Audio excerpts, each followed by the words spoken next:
They mocked him. Not because he was weak, but because he dared to dream in a world that crushes dreamers. They saw a boy with a straw hat, and they laughed. What could he possibly know about power, about legacy, about pain? They saw a smile and mistook it for naivety.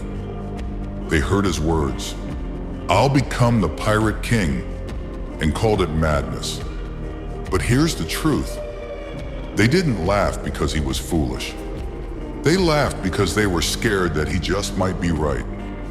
In a sea full of tyrants, monsters, and cowards hiding behind flags, one boy said, "I will be free, not powerful, not feared, free." That's the most dangerous thing you can be in a world built on control. Luffy's dream wasn't just to find a treasure, it was to rip apart everything that told him, "You're not allowed." He wasn't born with a kingdom. He had no noble blood. But he had something more dangerous than any title, the will to keep walking when the world said stop. Every emperor heard of him before they even saw him. Not because of what he had, but because of what he couldn't be broken by. They mocked his dream until it started shaking their thrones. Here's what they don't tell you about dreaming. It costs you everything. Luffy didn't just lose fights. He lost friends, he lost time. He bled, he screamed, he fell to his knees, but he never broke. He didn't cry when they mocked him. He didn't beg when they chained him. He didn't plead when they took his brother. He just stood back up, over and over. And every time, his enemies saw less of a boy and more of a monster they couldn't stop. Because if you mock a man's dream long enough, eventually it becomes his weapon. They never admit they're scared of him. They call him reckless, call him stupid, call him lucky, but deep down, they know. Luffy walks like a man with nothing to lose.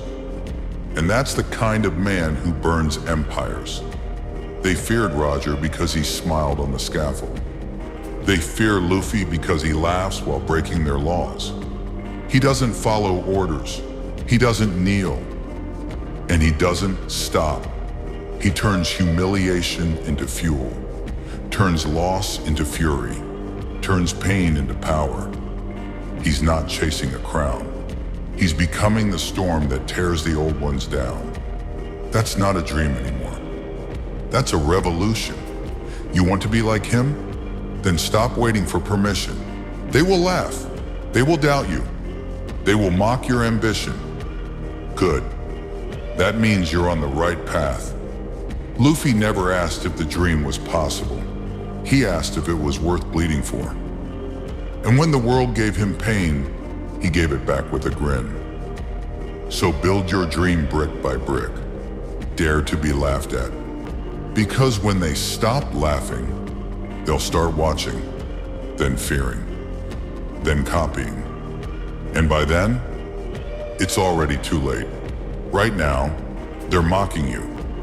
Your work, your goals, your vision, they call it a fantasy. But what they don't see is that while they laugh, you're building, you're bleeding, you're fighting, you're evolving. And one day, when you rise, they won't remember the jokes they made. They'll only remember the moment their laughter turned into silence. Luffy's dream wasn't just to become Pirate King.